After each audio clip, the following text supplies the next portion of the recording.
Welcome to the show, songwriter and singer himself. We got Eric Linden here tonight to talk about his Dropping Like It's Hot tracks. Thank you, Cam. Thanks for having me on. Happy to be here and talking about my music, talking about all kinds of great pop culture stuff that you got going on. Very exciting stuff. So thanks for having me on and supporting local music. Absolutely.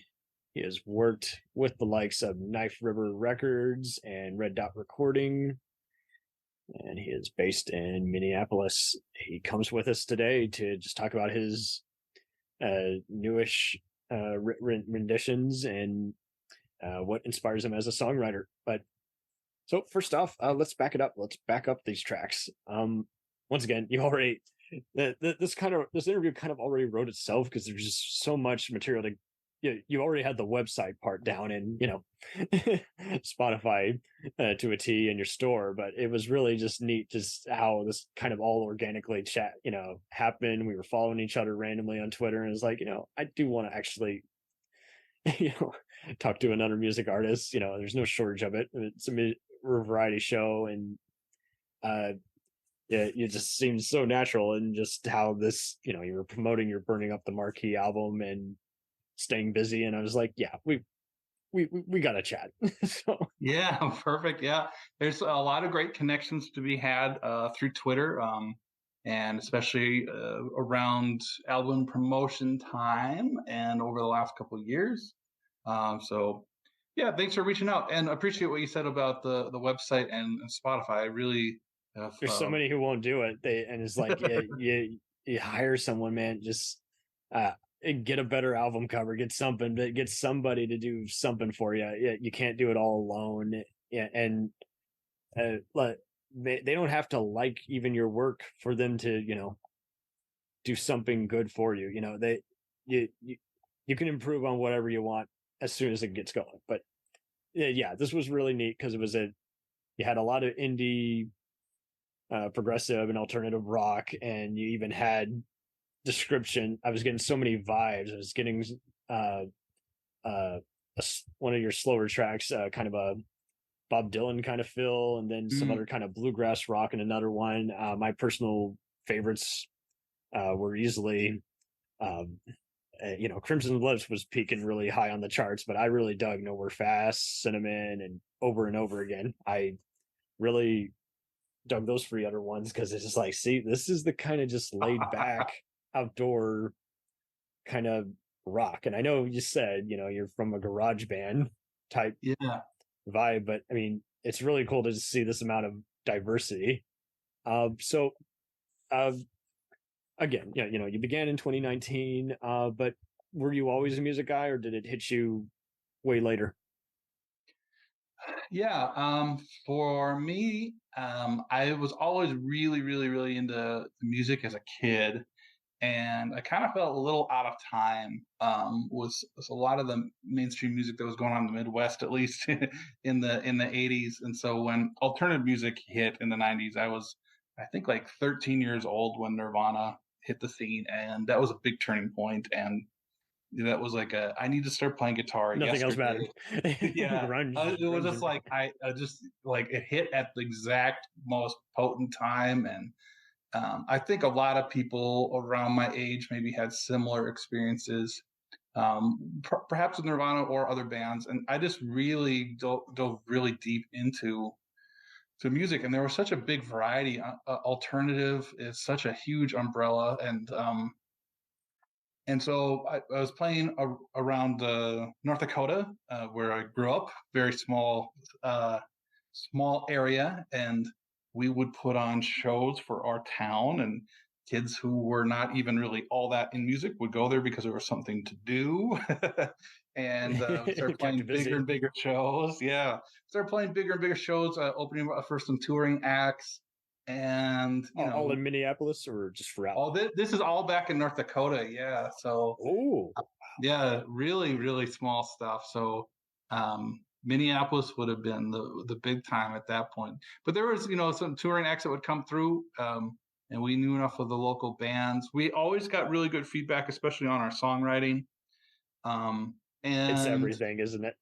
it really, really, it really is. And then, speaking of songwriting, that's kind of one of the things that happened was I had started up in another band a number of years ago, and we were kind of doing Americana, Lumineers kind of stuff. It was playing guitar with a couple who were both really excellent singers, kind of in that genre. It got me back in playing. It got me out doing some shows around Minneapolis now. And that band broke up right before COVID. But you kept on. But I kept on, yeah. And one of the reasons was my brother had reached out to me when that band broke up, and he said, we used to write all these songs back in the day. We got a couple friends. Let's start up a songwriters group online. And so sweet. And it's every week networking. Yeah, it was all these guys that we went to high school and college with, and every week, I think for 30 weeks, we wrote and recorded a song, sent them to one another, got some feedback, and I kind of picked the 10 best out of that batch, and that became the album Burning Up the Marquee. Very nice. And who are your, you have so many different influences. I saw, especially with Crimson Lips, the Stones and the Cars, and you totally got that kind of, do it yourself, 80s vibe that they echoed. But who was like your main, like if you had to pick at least 2 to 5, just guys who just made you say, I love them so much, I might as well try it. Yeah. For fun or as a career. And it's always interesting when I put out a new single. I think I have some semblance of an idea of what people are going to say it sounds like, but people will really surprise me. But in what they'll hear. You got that from this? You got that. You had mentioned Dylan.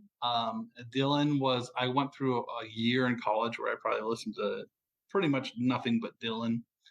It just, you kind of had almost a mannerism in one tune. And I thought that was neat because it's like, it felt like a homage, proper homage instead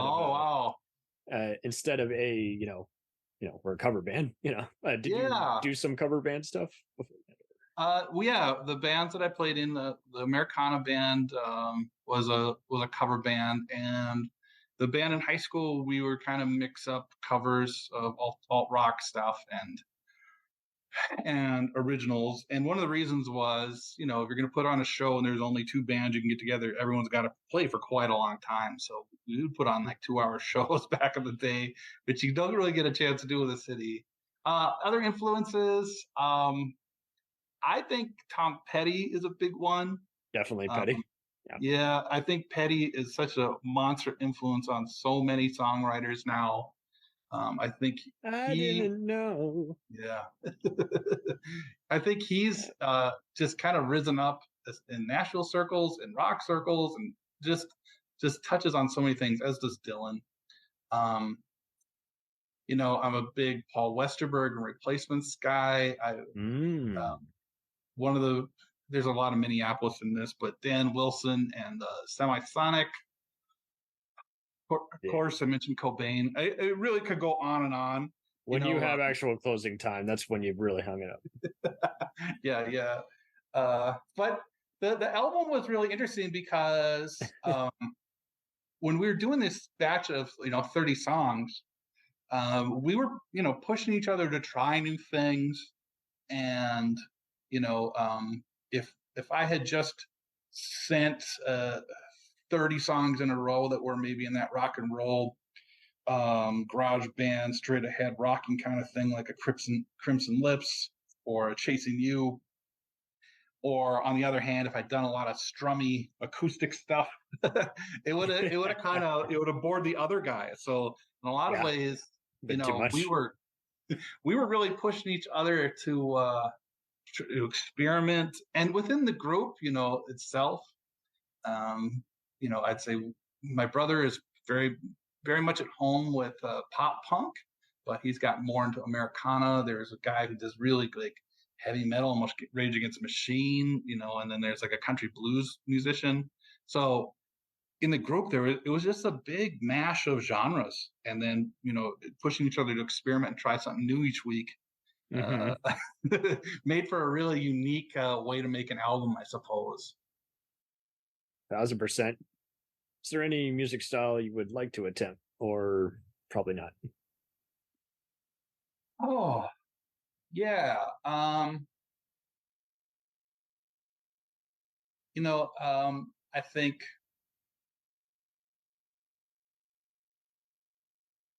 I'm really interested in um, Americana with stringed instruments, that kind of thing. Lumineers have did some really powerful stuff in that genre, and that quiet and loud dynamics. Another band that I'm really interested in, I'm told Other Spectrum, but kind of works in the same way, in a quiet out loud kind of way. As I was a big Smashing Pumpkins fan as a kid. That wall guitar stuff sounds fun to do. I think my next album will probably be a bit more focused genre wise. Right. In a lot of ways, I was setting to just really explore as a songwriter or stake out ground, which, if you go back to people like Dylan and Beatles, uh, that's really what they did for most of their career is stake out different ground and trying different things. And their albums would be all kinds of different genres. And not to put myself anywhere near that caliber of songwriter, but it's one way to make albums. Um, and I've heard people say like modern day rock bands, they'll develop a sound and they'll put out several albums around that sound rather than crafting song after song and single after single. So, there's a different approach, I suppose. 1,000%. Altogether, what would you describe your just day routine kind of to be like? Some people, they have a rough start of the morning, or they do this at the end of the day after work. Yeah. How do you often organize your routine? So I think I've become more of a morning person with time, and it's a really great time to do creative work. And it's a really great time to kind of set your day off in the right way. Um, there's a book, since you mentioned the morning and nighttime stuff, called The Artist's Way. I'm not sure if you're familiar with it. Let's say again. Yes. It's called The Artist's Way. Artist's Way. And it's a book that lays out what are called morning pages as one of the major Oh, tools. yes, 92, Yeah. Julia Cameron. Yes, there you go. Yes. And so it's people have usually heard of The Artist's Way or they've heard of morning pages. Spiritual path to higher creativity. And I taught that as a class this summer online. We held an online event with about 100 people showed up to get interested, and we had about people love self-help because self-help and creativity and journaling kind of stuff. And we ended up with about 25 people who did the whole thing all 3 months. And it's a pretty challenging thing to do, like not only the 3 months in a row, but getting up every morning, writing 3 pages, kind of free form stream of consciousness, getting ideas down the paper. That's a really good discipline. Mm-hmm. It's not really to feed your lyrics or your short stories or your podcasts or anything like that, but just to get it all cleared out and move on with your day. And that was a really powerful thing and got me back into a mode of considering myself an artist and thinking and operating from that place too, which is a really a thing that the world does not want you to do. I think society does a lot to stigmatize artists and musicians, and convince people that they're not really an artist for some reason. You're not really a writer. You're not really a painter, whatever the case is. So it's a really powerful book that's become a big part of my practice. A lot of my recording would probably does go on at night. Mm-hmm. On the flip side, so whatever happens in between is maybe not as interesting. Sometimes that's work, of course. But recording at night in my home studio that's been great. Exactly. It means a lot when you're, again, just spreading the knowledge. Yeah, I mean, it was really great to. It was the first time I had gone through it myself. I've been an educator in many different forms for the last couple decades, but sharing that with adults, sharing that with artists, bringing a group together, people supporting one another, people sharing their successes, seeing the artwork people are creating, the breakthroughs that people are having. Really transformative time as well. It really, I love that word, transformative. Yeah. uh, how do you feel like you have transformed? Yeah.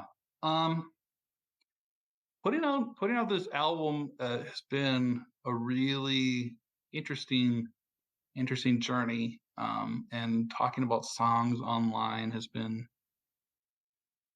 a big test.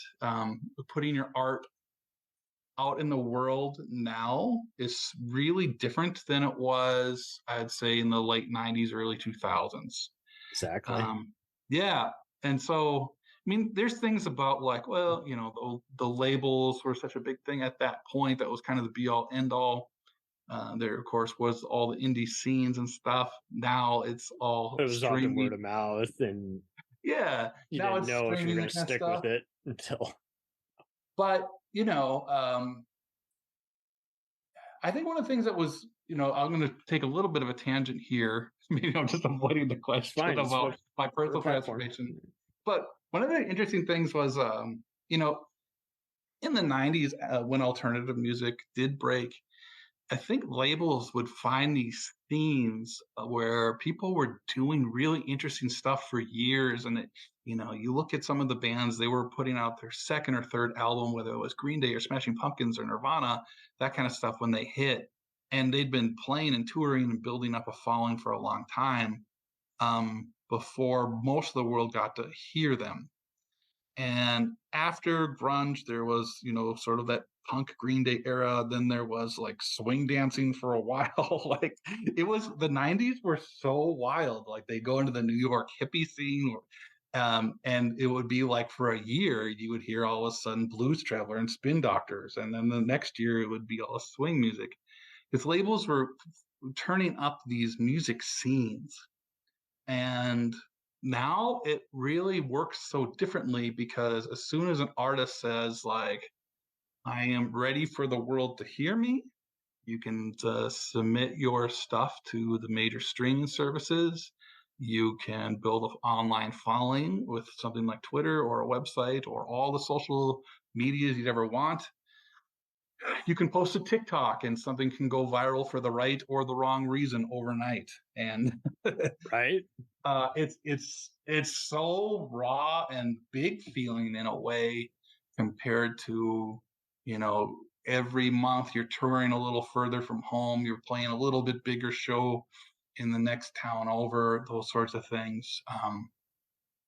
Really And fun stuff. so I would say that like putting the courage to put myself out there and network and being okay if uh, if people don't connect with my particular genre. Um, that's it's all really kind of personal growth. Yeah. 1,000%. I know I say that a lot, but seriously, I mean, better be 1,000 than 100. Altogether, how would you say your music flows? Just from your feedback, because right now it's just very charming, it's very pleasant. But how would you say that you uh, have fleshed it out? Yeah. Like, are you asking about my particular process of building a song? Is that what you're asking, or Uh, am I? Aside from your process, like how would you say you have brainstormed it? Yeah. Um, Do you often outline how the song is going to begin and end and Sure. fill in the lyrics later, or do you focus on the lyrics and then you focus on the tone and mood? Yeah. So because this song a week project for 30 weeks, what I would generally start off with was either jamming around on a guitar until I found um, a guitar line, or perhaps some more traditional chords or something that I really liked. I would say, like, generally most of the time what comes to me is a verse part, and I'll something will catch my ear about it, and then I really like to write really big, powerful, memorable sing-along kind of type of choruses. That's a big thing for me. Gotcha. I'm really drawn to that. I have had people mention that makes me so happy when people say that kind of stuff. Um, but all of this is kind of done without lyrics. Sometimes I'll have a semblance of a word or a phrase, but my process at the time, having to churn out a song every week at that time, was I would get a scratch track down. I would have basically drums and guitar for verse, chorus, and bridge. And I would put that on my phone. I would walk around with that. I would drive around with that. And I would let the lyrics come to me over the Drive next couple around the of days. fat. I love it. Yeah. Yep. Driving around, let your mind clear, walk around, that kind of stuff, get stuff down on paper. Um, and inspiration for lyrics comes from all different places, and I really do put a lot of time, energy, and focus into writing and revising my lyrics. Mm-hmm. It's definitely the hardest thing to do, even though it's by far the thing I have the most experience with is the word side of it. Um, but I've had movies written, or I've had song ideas come to me because of movie lines. I've had songs come to me because of, like, straight up internet research.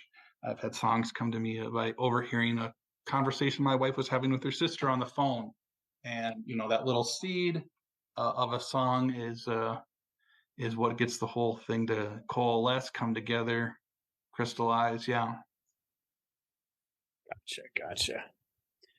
Uh, have you thought of expanding your bandmates? You've had a lot of cool. Yeah, you've credited most of your musicians and mixers, but have you been thinking of getting a bigger crew? Yeah, I would say definitely open to collaborations, and to working with um, a band kind of in the future. It was really one of my favorite parts about the whole process, not only the songwriting group and the feedback and collaboration there, but also meeting people online during COVID, having played in bands and that kind of stuff in person. That there's a power and other fun to that, but you know, I the guy who plays drums on the entire album, his name's Christers Hardemus, and he's a professional drummer out of Latvia, and he is like the guy. I had sent him a song, and he sent one back. And at one point during the final chorus, it sounded like the drum set was kind of about ready to explode off of its hinges or something like that. It was it was awesome, and so it was so cool to be able to work with a drummer of his caliber, someone who does all kinds of touring, all kinds of different music. He's got a great YouTube channel that he does. Nice. And I love to mention him, throw links out to him, because it's so fun to celebrate that with a musician, with my Speaking your co-writers. language, yeah. Yeah, and he got to come to America actually not that long ago. He was You asking actually me got to meet for, him. well, he was going to New York, which is a great place to go if you're going to visit America. And he had messaged me about good places to go, and I said I've only actually been to New York once, because a lot of Europeans think that United States is not as big as it is, where, to drive to New York would be a very, very, very long road trip from Minneapolis. And so I didn't have a whole lot of travel tips for him as he visited, but it was cool. He got to come to the United States with his girlfriend, see Statue of Liberty and all kinds of cool stuff around New York. Man, went all The in. album is also divided into two parts. You kind of mentioned some of the mixers. Yeah. And so the first half, if it was an album, it would be like side A and side B. Side A is almost entirely done Sorry, by kids. I'm sure. Sorry, kids. Yeah, and I did have a request for people to put it out on vinyl, but not this go around. The first half of the album is mixed by myself and mastered by Red Dot Recording, who Tyler Pilot out of Red Dot Recording in Bismarck. He was really instrumental in making things come together, and so many of the really strong singles came out of his work. And then the second half of the album was I really wanted to power through, get things done, and I was able to hand over the rest of the songs to a guy named Nick Terra, who's out of San Francisco. And Nick Terra is he has a motor that doesn't stop. He's putting out music all the time, and he was mixing for other people, and we talked about it. And so a couple of songs that you'd mentioned, Crimson Lips with that Cars kind of keyboard sound, that was all him. And he's also the guy singing on Cinnamon. So he's putting on vocal harmonies, and you brought a lot of really creative stuff to that second half of the album, which I think is another reason why there's such a wide span of different genres on there, is working with two different producers. That's very neat. And so, and you guys, would you say, aside from you guys being all on the same, again, just general interest and speaking the same language and no miscommunication, why else do you think you guys just gel together? Yeah, one of the things, and I think people like to do creative things, and if you have a song, or you have story ideas, or you've got a film idea or a short film or something like that, where theater works the same way, where you can collaborate with people are really happy to jump on. And I would say, like, Krister's music taste is pretty different than mine. I don't know if we would work well as a touring band or anything like that, but I do love his drumming. Tyler does a lot of heavier stuff. He does really like a lot of rock and metal and that kind of stuff, which is great, and definitely brings a lot of attention to detail to his mixing. Nick Terra, if you listen to his solo music, it's actually a lot of hip hop. But I would say, people would hear the songs and they'd be down with it, and I would have that structure in place. And for a guy like Nick, he kind of had a playground to play in, and I think there was a lot of room for Christers too to bring a lot of live drums to it, which is a really unique way to make an album these days. A lot of drums are clicked exactly down to the track and quantized and timed perfectly. Music has kind of become really, really more sterile, I would say, in the last 10 years because technology allows for that. And so I thought it was really cool to have this just excellent drummer playing along with the album. And I do get that feedback from a lot of people that it's got a human vibe that's more organic. There's a million different ways to make records. And this was, it was just a fun way to do it, I suppose. Very nice. Any other future aspirations that you got planned? Yeah. I think putting out this first album on Knife River Records was the first CD we put out, and the other band that we have on there is a really good friend of mine in the Negatrons, who's out of Bismarck. I saw that Yeah, the Negotrons. I didn't know if you guys yeah, had like the same web developer or what, but I was yeah. like, that's awesome that you gave a shout out to someone. So you had toured with them. Yeah, I played with him in high school, and he was a member of the songwriting group, that kind of thing. And so, Negatrons and us, we'd kind of put together our myself, and we put together our own label to kind of navigate this world of music distribution and music promotion together. And both of us, I think, take to Twitter pretty naturally as a format. Twitter has changed a lot over the last few months, of course. Mm-hmm. Uh, but Always. I've been on there, 10, 12 years in different formats, different accounts. And so had their lead singer. And when we started doing music promotion, that's a place that clicked for us, that short form, that storytelling, some of the same writing that I do on the website about the songs, about the music. I was able to bring that to Twitter. So I'd like to see that. I'd like to see that grow. I know Negatrons have a whole back catalog of music. So many of the great musicians that I've met on Twitter and that tweetcore scene that it's been called, they keep me really inspired.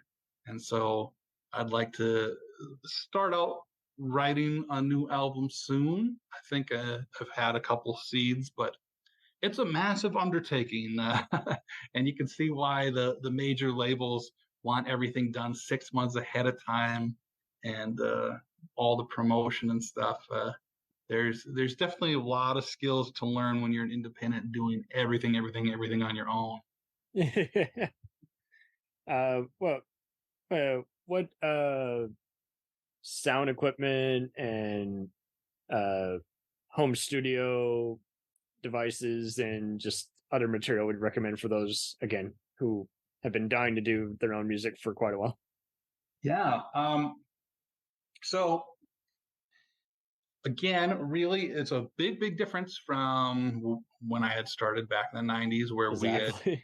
played shows and put together, got a PA, played enough shows. We got our own 4-track recorder, which was, I don't know, people are like nostalgic and romantic for those old 4-track tape recorders. And to me, they're just nightmares and really hard to work with.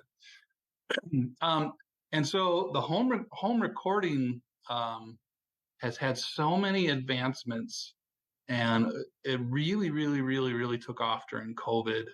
Too, I think they had mentioned one, that guitar sales were through the roof when people had time, got to do whatever they wanted. So many people turned to music and guitar and got to do some of that Yes. rock and roll stuff. But also, the home music stuff. So, if you get a nice controlled room, you get yourself what's called a DAW, a DAW, digital audio workstation. I use Pro Tools, but there's a lot of different ones. It's a great device, isn't it? Yeah, it's a really incredible software, and it has a huge learning curve. But I when I started out, they gave an educator's discount, so it was kind of cheap for me. So I went with that. Um, and right now, I use a device from IK Multimedia that I plug in my guitars and mics into. That's really great, and got a number of different guitars. Of course, guitar sets like where we spend way too much of our money on. Several different guitars. Telecaster played a major role in this album. I'd kind of been a Stratocaster player my entire life. And I got a Telecaster about 2 months before this whole major project started. And I think that's what brought out some of the Petty and some of the Stones. You just place a chord on a Telecaster, and it's going to sound like something to my ear. Just, oh man, that's open G chord sounds like a Petty song. When you follow that string. I think the biggest advice that you can give people who are wanting to do it is, get started and start with the things that you have, and Exactly. upgrade when you can, because there are so many people creating music at home without a really expensive studio. You can do it on headphones. I've got monitors and things, but um, the thing to do is just to get out and do it, just like a podcast, right? So if Right. you've been wanting to do something, the best advice is get going on it. And the second best advice is be as consistent as you can. And so people know that they can depend on you to be there. People like that podcast episode every week. They like knowing that you're going to be there talking about music, your own and other people's. Yep. That's what so Something much of the new. world is about these days, right? That you got to be consistent too. Absolutely. And lack of consistency just doesn't do it for anybody. Yeah, and I think that's the hardest part too. Is some weeks early on are really exciting and fun, and then you listen back and you kind of get a little discouraged because it That's why I wasn't. don't make promises. I don't want to risk not keeping them. Yeah, and then just showing up when you don't want to, or life gets a little busy. That's so key right now. Excellent. Excellent. Altogether, are there any networking events or other live music concerts you're actually looking forward to? Yeah. So one of the groups that I'm in, we have an event tonight, is the Minnesota Association of Songwriters. It's another online songwriting group, um, and they do feedback and that sort of thing. And they're also connected with a radio show that's been really helpful for me, um, the Homebrew Show, which plays a lot of music from local artists.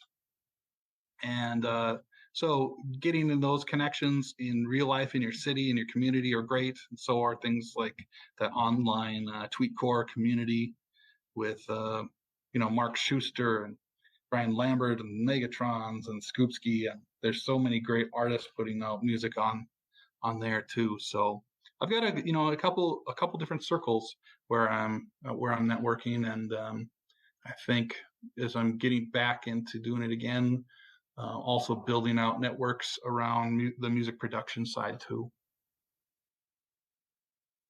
Very nice. Very nice. Uh, Anything else you want to give a shout out to, or have I exhausted you? No. Yeah, I mean, I think so. That's one thing you'd kind of mentioned just when we got on the line about how much great music is out there. So I guess my big shout out would be for people to continue to check out indie music, because I know, as you said, this is a variety show, and so people are listening to your podcast about music reviews and movies and television and pop culture and other things. But there really, really is so much great music that's out there that's available on Spotify, and you just need to kind of go out and look for it. Um, you can you can find me on ericlindenmusic.com. We talked about that website earlier. I like to tell stories about my music, so Mm-hmm. you can look around. You can listen to music there. You can find my socials, but you can also you find someone that you like. And a lot of artists these days online also interact with other artists in similar genres, other artists that you might be interested in doing and listening to yourself. And so I think it's a really good world to dive into, and a lot of it's going on Instagram. A lot goes on Twitter.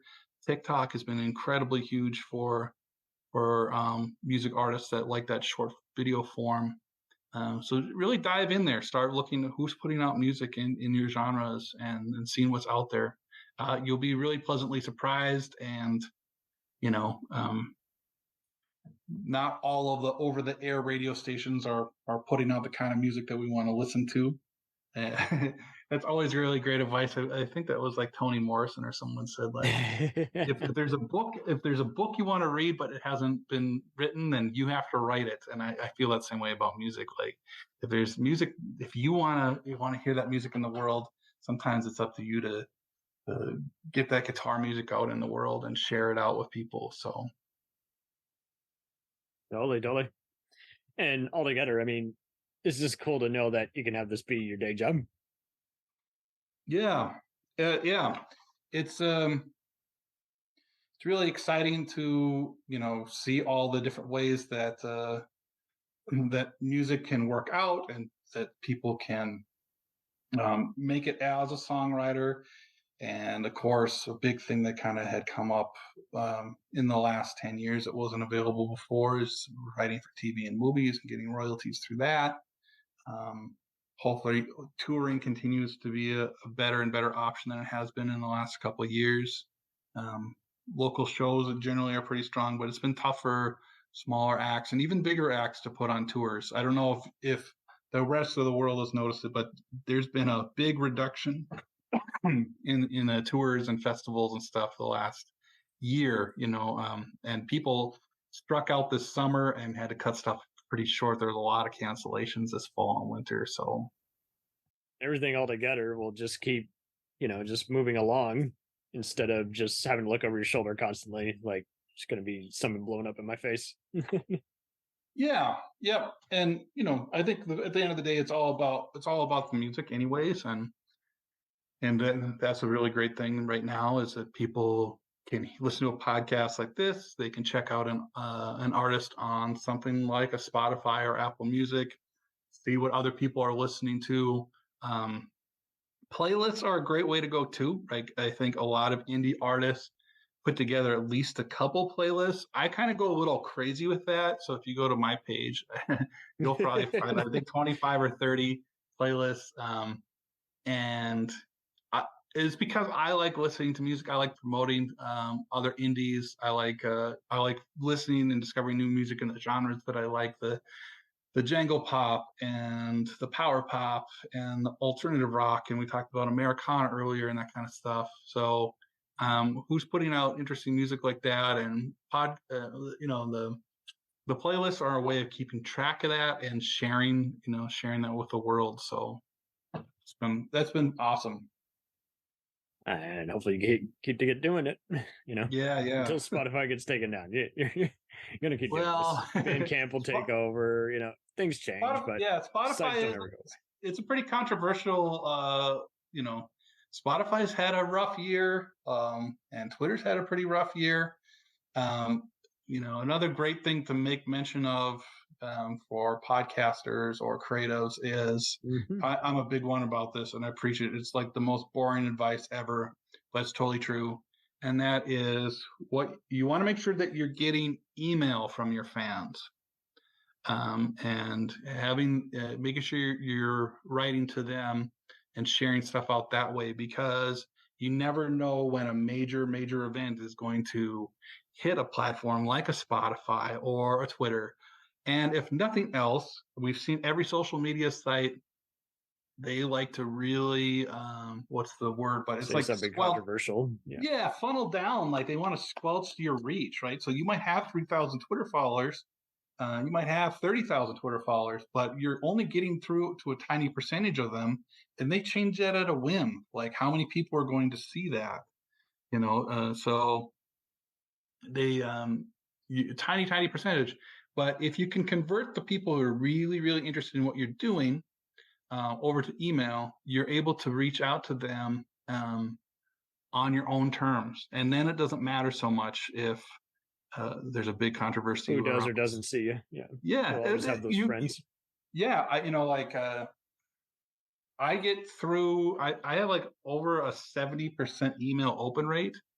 And, they say in businesses, it's like 10% is incredible for like a business doing it.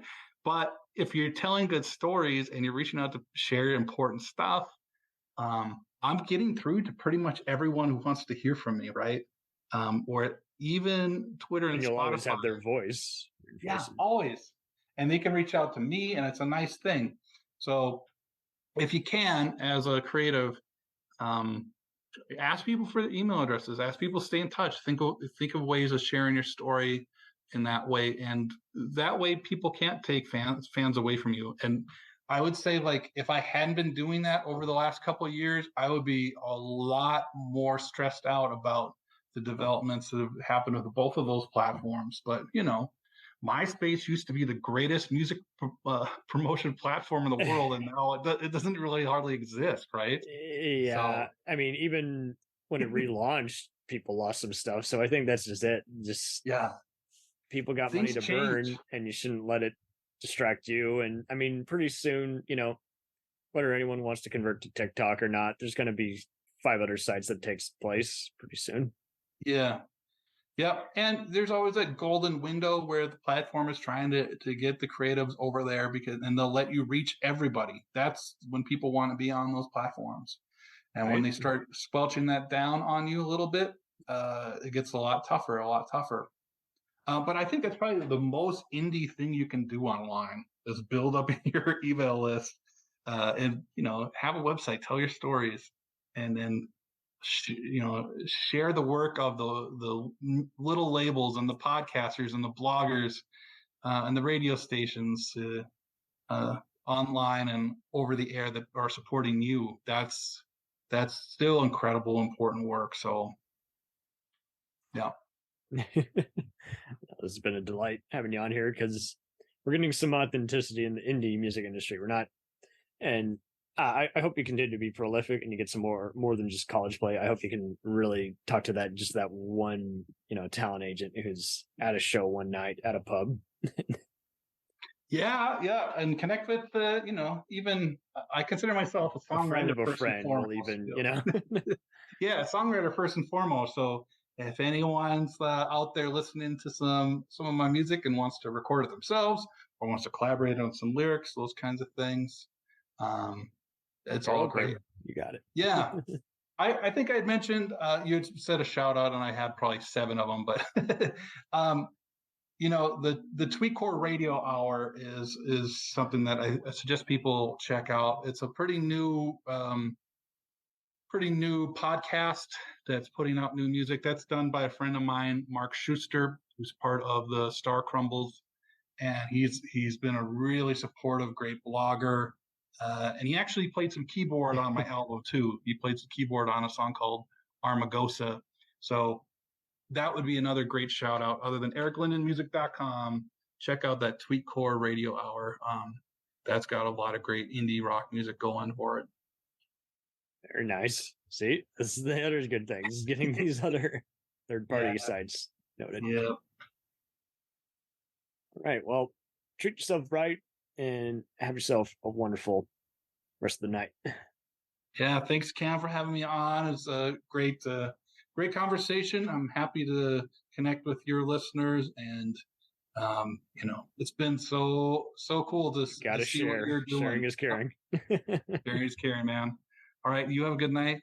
All right. Do the same. We'll return after these messages. Hello and welcome to Culture Shocked, the pop culture podcast brought to you by 4 aging millennials and our outdated opinions. Join us every Tuesday as we discuss movies, TV, games, and even music, new and old. Dude, what do you think you're doing? Are you seriously trying to record a promo without us right now? Well, yeah? Dude, you can't just do the promo by yourself. Who's gonna listen to that? Yeah, and you probably haven't even told them that we're a pop culture podcast where we always agree on everything. For instance, the Sam Raimi trilogy, easily being the best of the Spider-Man movies. No. But I think we can all agree that Jaws is a classical masterpiece. Nope, don't like that. But we do all agree that the sequel trilogy of Star Wars is the best in the Skywalker saga, right, guys? That comment is so ridiculous, I don't even know where to Anyways, that'll do it from all of us here at Culture Shock. Thanks for listening. Hey, it's Brent Pope, the host of Breakfast with Brent Pope. You've seen me on some of your favorite TV shows saying things like, "Give it up, Jimmy. You got to sink this putt to win." On Breakfast with Brent Pope, I sit down with guests from the entertainment world, and we do it all over breakfast. Or should I say Brentfast? Every week on Brentfast, you get inside Hollywood info and tips, great breakfast recs and foodie debates. Most of all, you get the most delightful 30 minutes of your week. So dig in. It's Brentfast time. Listen at Brentfast.com, Apple Podcasts, or wherever fine podcasts are found. Do you ever find yourself thinking about who would win in a fight between Goku and Superman? Hi, I'm James Gavsey, and on the Who Would Win show, me and my co-host Ray ignore anything important happening in the outside world and debate fictional battles between characters from comics, movies, and video games. We got a new show every week, and almost always am I the winner. Yeah, not true, Ray. In the past, we've discussed such matches as Captain America versus Darth Vader, Solid Snake versus the Iron Giant, classic matchups like RoboCop versus Terminator, and even the Muppets versus Sesame Street. That one was crazy. So if you're a fan of geek culture and love a spirited debate, check out the Who Would Win show wherever you get your podcasts, or check us out at whowouldwinshow.com.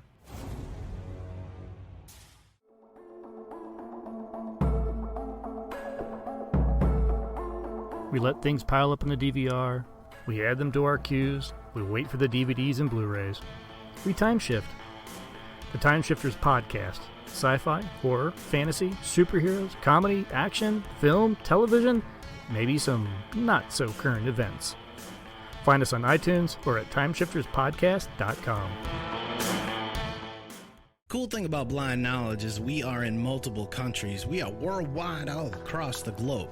We are in the US, we are in the UK, we are in Canada, Germany, India, Japan. We're in Australia, y'all. BlindKnowledge.com. Now back to the feature presentation.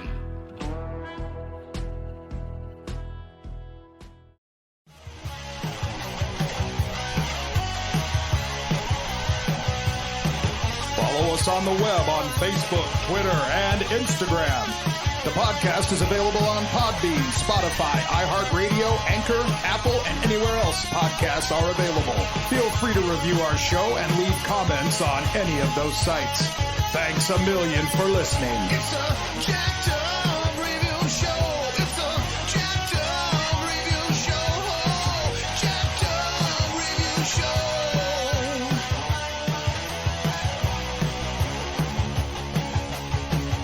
It's a jacked up